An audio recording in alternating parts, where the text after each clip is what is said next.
¿Puede un colaborador del nazismo convertirse en salvador de más de 1000 vidas?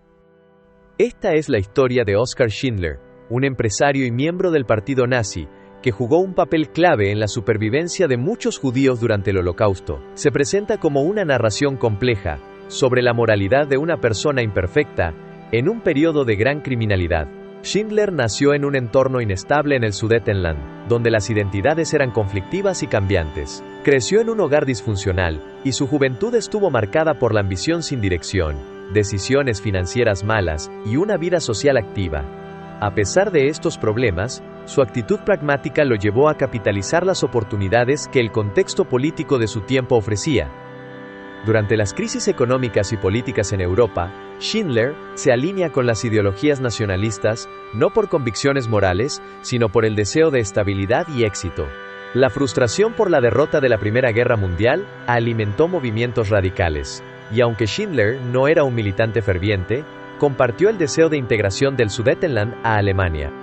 Comenzó a colaborar con la inteligencia militar alemana para obtener dinero y reconocimiento. A pesar de que colaborar con el régimen nazi implicaba riesgos, él no consideraba su acción como traición, sino como una forma de asegurar su estabilidad personal. Sin embargo, las tácticas del régimen se tornaron violentas y la represión se intensificaba. Schindler fue finalmente arrestado por espionaje. Esta fue la primera vez que sus decisiones le pusieron en peligro directo, al enfrentar la amenaza de pasar años en prisión. Su liberación llegó gracias a un cambio drástico en la historia. La historia de Schindler desafía lo que tradicionalmente entendemos sobre héroes y villanos en tiempos de crisis. La anexión del Sudetenland por Alemania cambió la situación de Oskar Schindler, quien pasó de ser prisionero a aliado del régimen. La expansión del régimen recompensó a aquellos que se alinearon con él, y Schindler aprendió que sobrevivir en ese nuevo orden dependía de estar del lado correcto. Con la invasión de Polonia, las instituciones colapsaron, y muchos perdieron su seguridad, mientras que otros vieron oportunidades.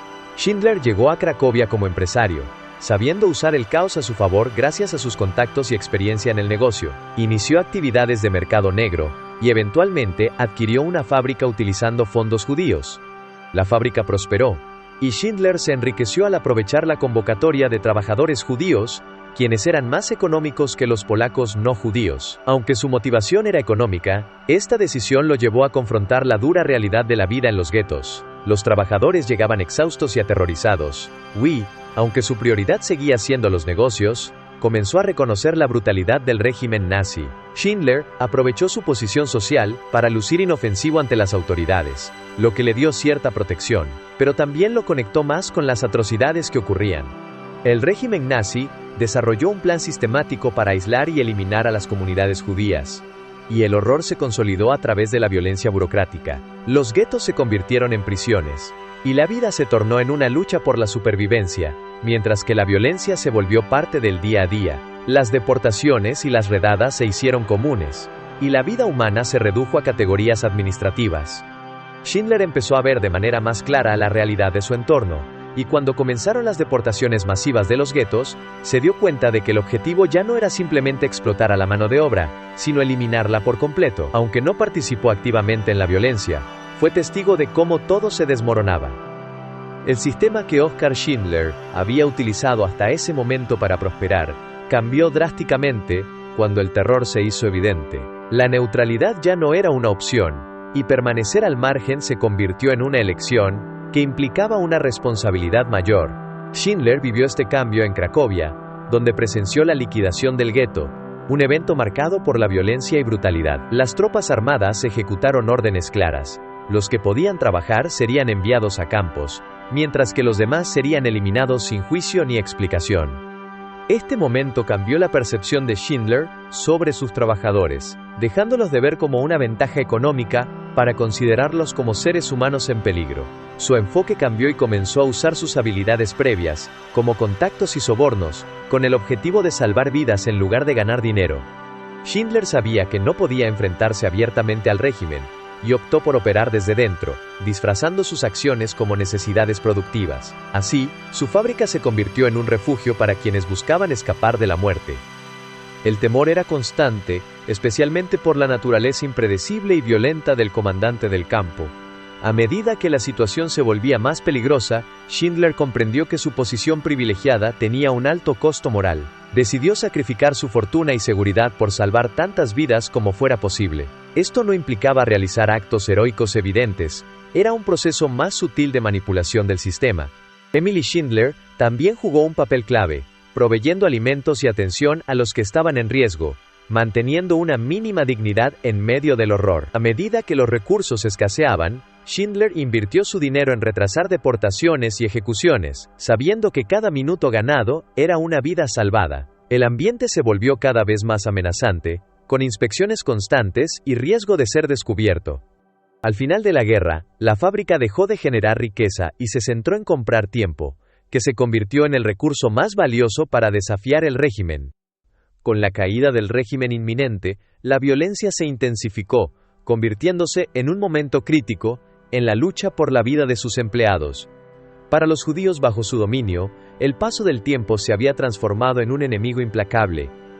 A medida que el ejército rojo avanzaba desde el este y las fuerzas aliadas presionaban desde el oeste, los campos de trabajo y exterminio comenzaron a ser desmantelados.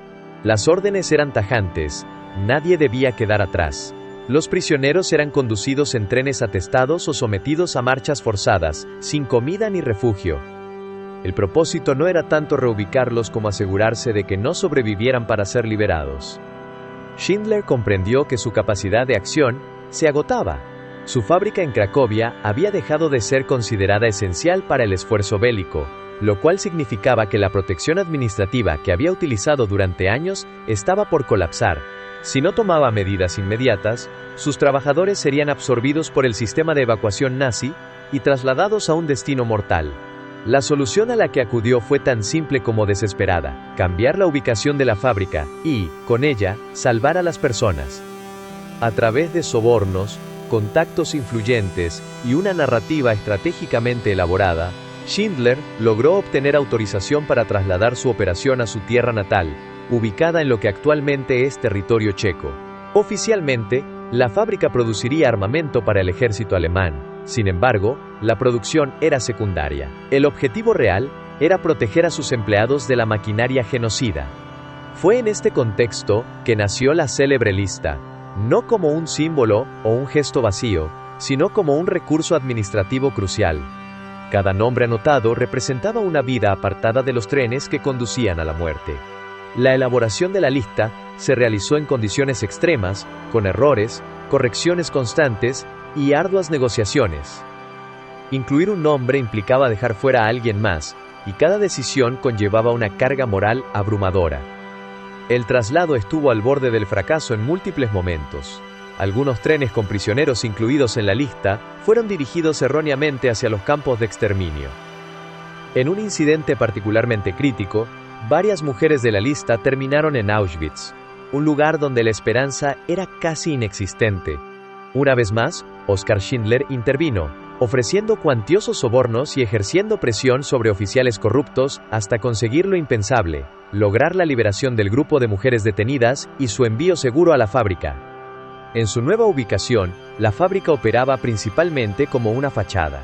Las máquinas funcionaban, pero el volumen de producción era mínimo. Lo esencial era preservar la vida de sus trabajadores hasta el final del conflicto.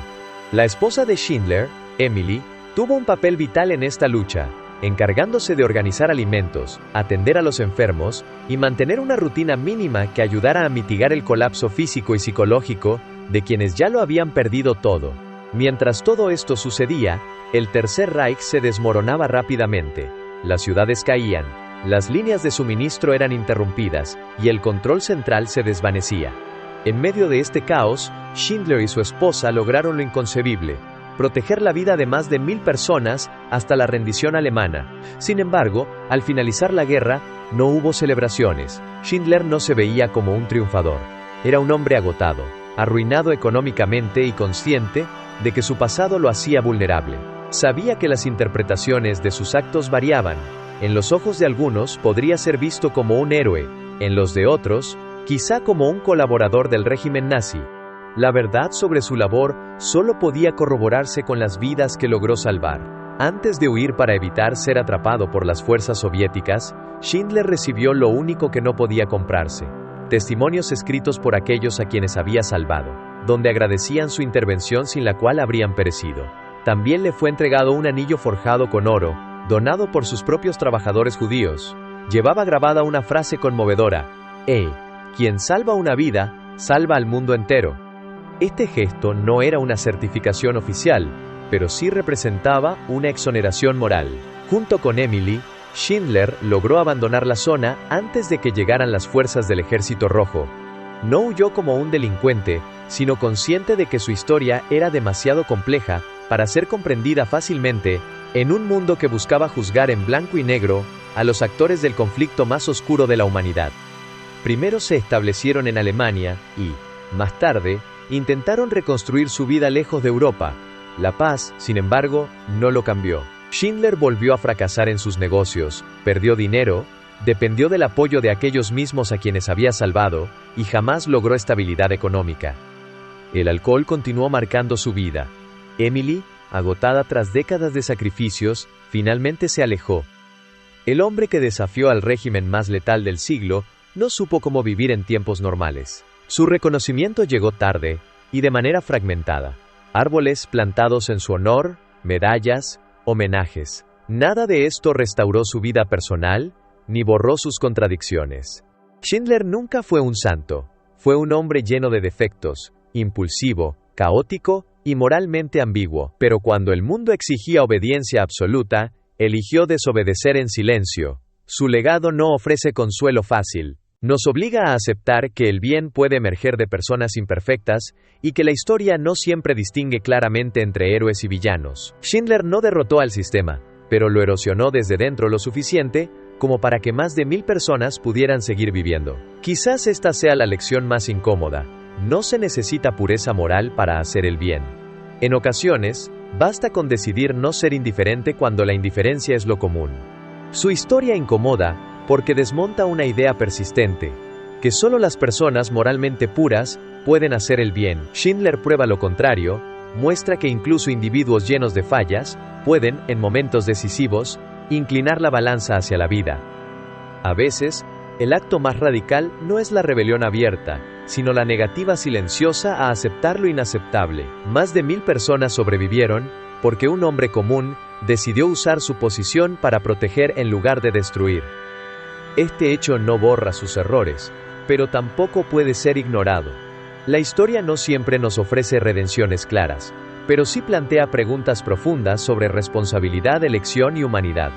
Gracias por llegar hasta aquí. Si te gustó este contenido y te interesa este tipo de historias, suscríbete al canal para no perderte los próximos videos de lo insólito de la historia y descubrir más relatos fascinantes. Nos vemos en el siguiente video.